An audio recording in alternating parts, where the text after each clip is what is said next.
มักสาลอยแต่อันนี้สาลอยรุ่นดำรุ่นน้อยครับบ่เอามาแต่ใส่ในมัน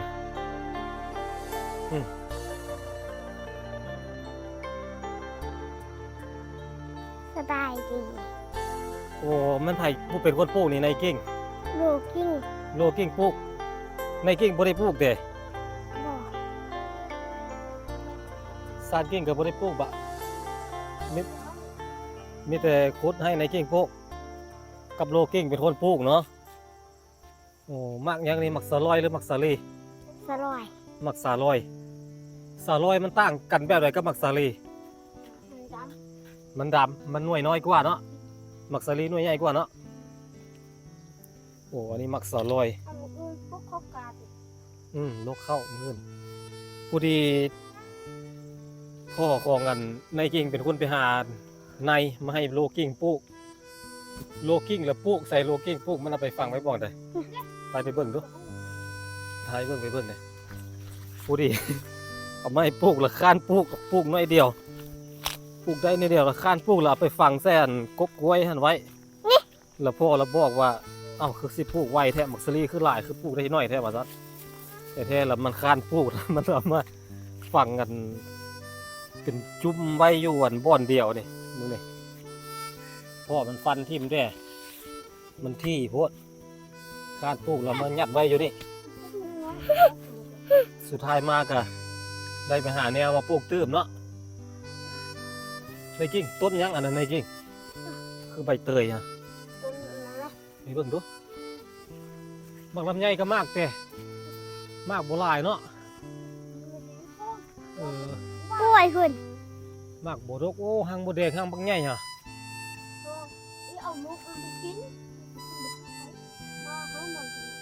ให้มันได้ลูกหลายๆพ่อว่าสิเจ้าว่าเสาลูกมันไปกินแล้วพ่อบอกว่าให้มันได้หลายๆก่อนบ่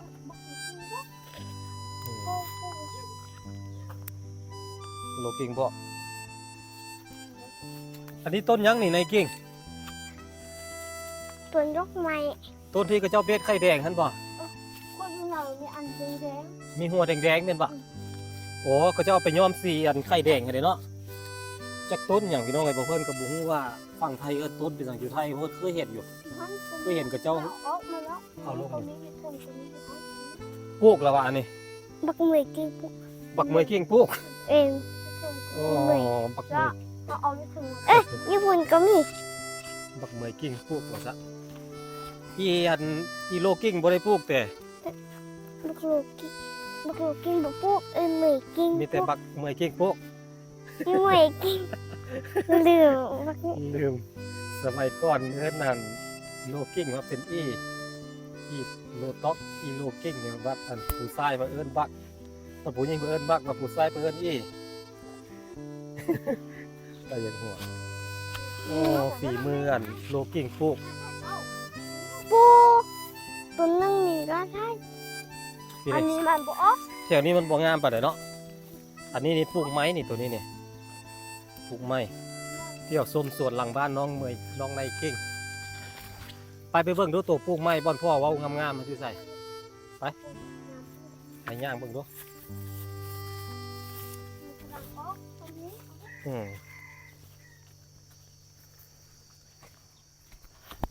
บ้านของน้องในกิ้งเด้อนี่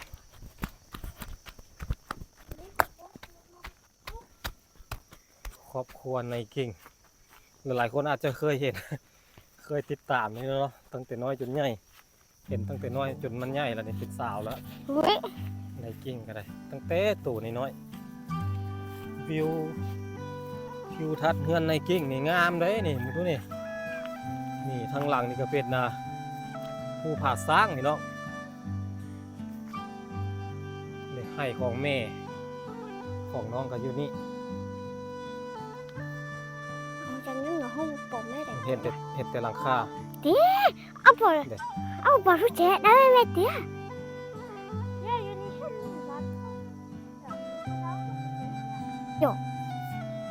ใส่ปลูกไม้บ่อันนี้ปอกอยู่บ่ออกไม่ใส่ดินไปฮอดใส่ดินซานกิ้งนี่โอ้ฮอดเขตนี้นี่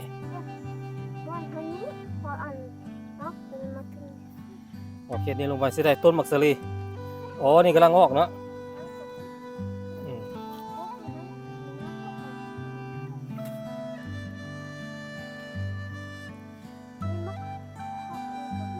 อ๋อปลูกใส่ดินข้าวกอดวะอืมอืมปลูกกินมักสลีซื่อๆเนาะเอาบ่ได้เอาดินเขาเนาะถ้าใครเปิดเพลงเงินหลังได้ กูดังรักสีฟ้าด้วย นี่บ่เพิ่นมีดินตอนหนึ่งอยู่นี่พี่น้องเอ้ยนี่อยู่บ่อนนี้นี่ มีดินตอนหนึ่งอยู่นี่แหละเพราะว่าเสี่ยวยางพารามาใส่แล้วก็แถวทางก็ขึ้นไปเหนืออันก็โบ้ก็ขอไปคาดว่าถามซื้อนี่น่าจะขายอยู่พี่น้องทุกส่ง ใส่เพื่อนนี่ค่ะ เด้บ่อนเขาไปหาเฮ็ดเพาะเดี๋ยวอยู่เทิงพุ่นเลย คันเอาไปถามคันถามซื้อมีเงินถามซื้อนี่ก็จะขายเลยบ่แพงดินอยู่นี่พี่น้องเอ้ย ก็มักรัก เอ๊ะ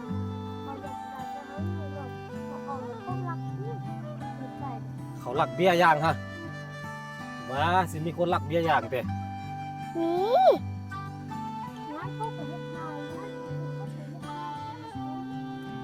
เขาก็ไปนอนเฝ้าแหล้ว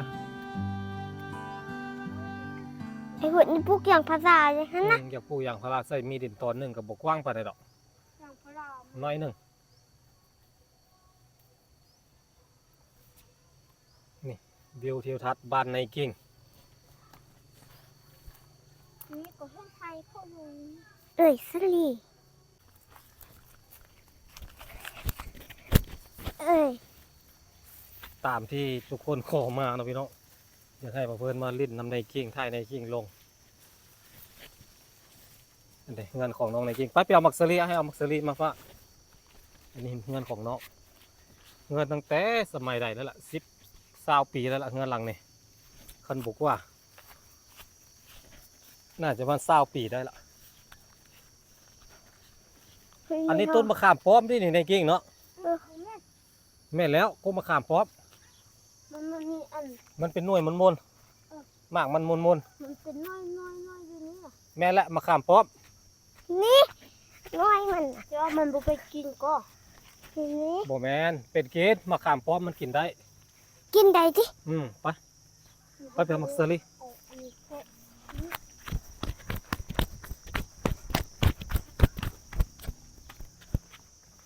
มักสลีอยังน้ำกระต้ารถขนาดในกิ๊กเอาไหม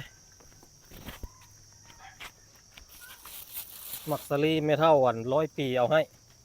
เลยเอามาต้มแล้วเด็กน้อยบ่อยู่แล้วมาก่อนเพิ่นก็เลยเอามาให้เขากินเอาปั่นกันกิน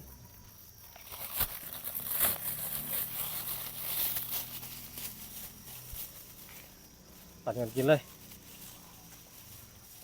เอาไปปั่นพ่อกินได้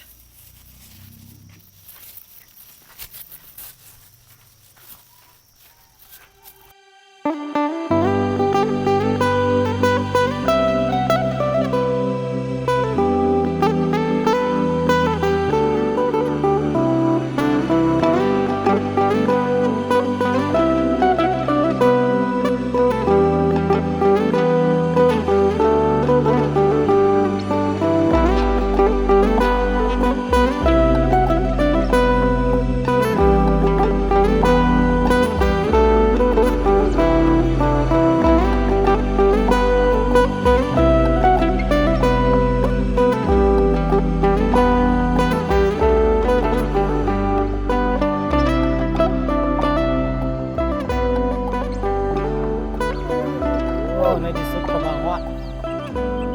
น้องในกิ่งกับน้องสร้างกิ่งพาเที่ยวชมให้สวนมักสลีเด้อพี่น้องมื้อนี้ โอ้แล้วหลีง่ายหลายคน ใหญ่แล้วเนาะงามเนาะ นี่สั่งนี่บงอ่ะ ของอากง เป็นหมูบักโบกกินแหละนี่ไงหมอซีหมอซักนี่แหละ โอ้กำลังงามมักสลีกำลังงอกเนาะ เอ้ยหัวย่างไปให้ละ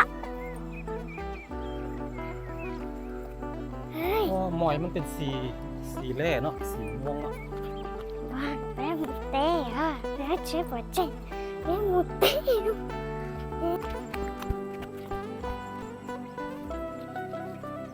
ตอนหน้าเพื่อนนี่จะเป็นผ่าสร้างเด้อพี่น้องวันนี้เพื่อนกับน้องๆพามาเบิ่งสวนมักซารีให้สวนรถจักรนี้อย่าฝันเลยพี่น้องเลยไปบ่รอด เพื่อนได้จอดไว้เยอะลบบ่มาเล่นน้องๆในกิ่งกับน้องซานกิ่งกันเลยเอาภาพเอาวิวทิวทัศน์งามๆมาฝากนี่มักซารีกำลังงาม ตายแล้วจริงไม่ตีจ้ะ เข้าก็กำลังออกงามพี่น้องเลยเข้าให้โอ้เบิ่งเข้าดู ไงอะเนาะ งามเนาะ ไงไว้เนาะ บ่ตายแล้วแบบนี้นะงามเลยนี่กำลังงาม มันตกเลยเนาะ โอ้จุ่มนี่งามมากเลยนี่นี่สูงเลยเด้นี่เนาะเข้าให้ เขาหน้าบุสู้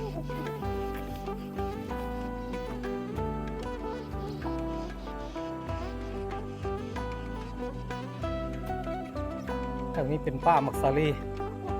โอ้อ่อนซ้อนน้ำเสียงนกฮ้องนกหลายนกน้อยโอ้น้องเซลไป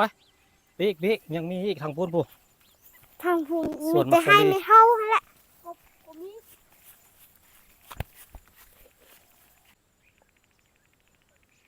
โถงสาลีไปยินหมูป่างามเท่ละนะเห็นหมูป่าว่าสะวอนเท่ละนะเคยสาโถงสาลีได้ยินละนะออกเฮงานดอกเฮงานอยู่ตามผู้รอเห็มใจซึกซ้อน เอาเมื่อนาโถงสาลี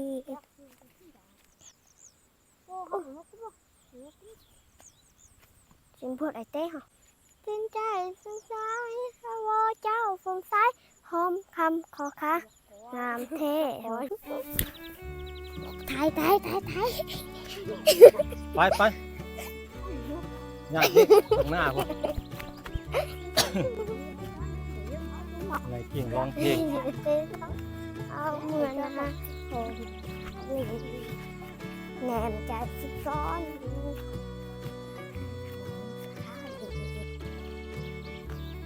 อันนี้จะเป็นของคนมงเลยพี่น้องเลยแม่นบอลในกิ่งเป็นให้คนมงป่ะ สาลี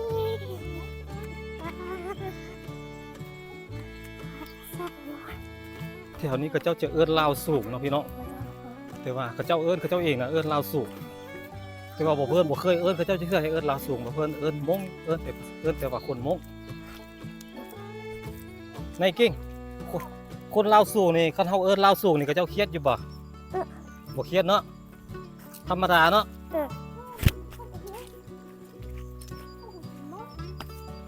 ของฮู้แต่มง ขันว่ามองแล้วเขาเขียนเลย ถ้าไปเอิ้นเขาเจ้าเป็นคนเป็นแบบอื่นอะไรพี่น้องขออนุญาตเนาะถ้าไปเอิ้นคนแมวนี่เขาเจ้าเครียดเลยเนาะเอิ้นเขาเจ้าไม่เอิ้นแมวแม่นป่ะ บ่ แม่นบ่จริง เอินแมวแล้วเขาเขียนเลยบ่ แต่เขาเครียดแต่ เออ คันเอิ้นในกิ้งเด้ในกิ้งสิเครียดอยู่บ่บ่เครียดเนาะในกิ้งบ่แม่นเนาะ ไปดูให้กับติ๊กติ๊ง พุ่นในกิ้งไปแล้วพุ่น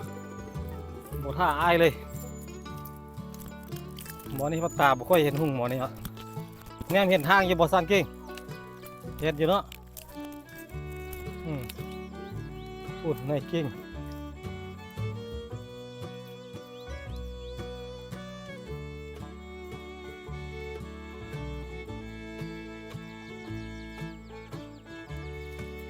แล่นก้อนเลยบ่ท่าเลยเก่งเลยเด็กน้อยทางนี้ก็เจ้าย่างน้ำพูน้ำผ่าเก่งเลยพี่น้องเด้ยอมคน ผู้ใหญ่คือเฮานี่ยอมกับเจ้าเด้เด็กน้อยทางนี้เขาเก่งแม่เขาย่างตั้งแต่น้อยจนใหญ่ตั้งแต่เฮียนย่างเนาะพี่น้องตั้งแต่เฮียนย่างเขาก็ย่างน้ำพูน้ำร่อยละย่างน้ำเขาขนาดบ้านเขาก็ยังตั้งอยู่น้ำพูคาดลงพูล่ะ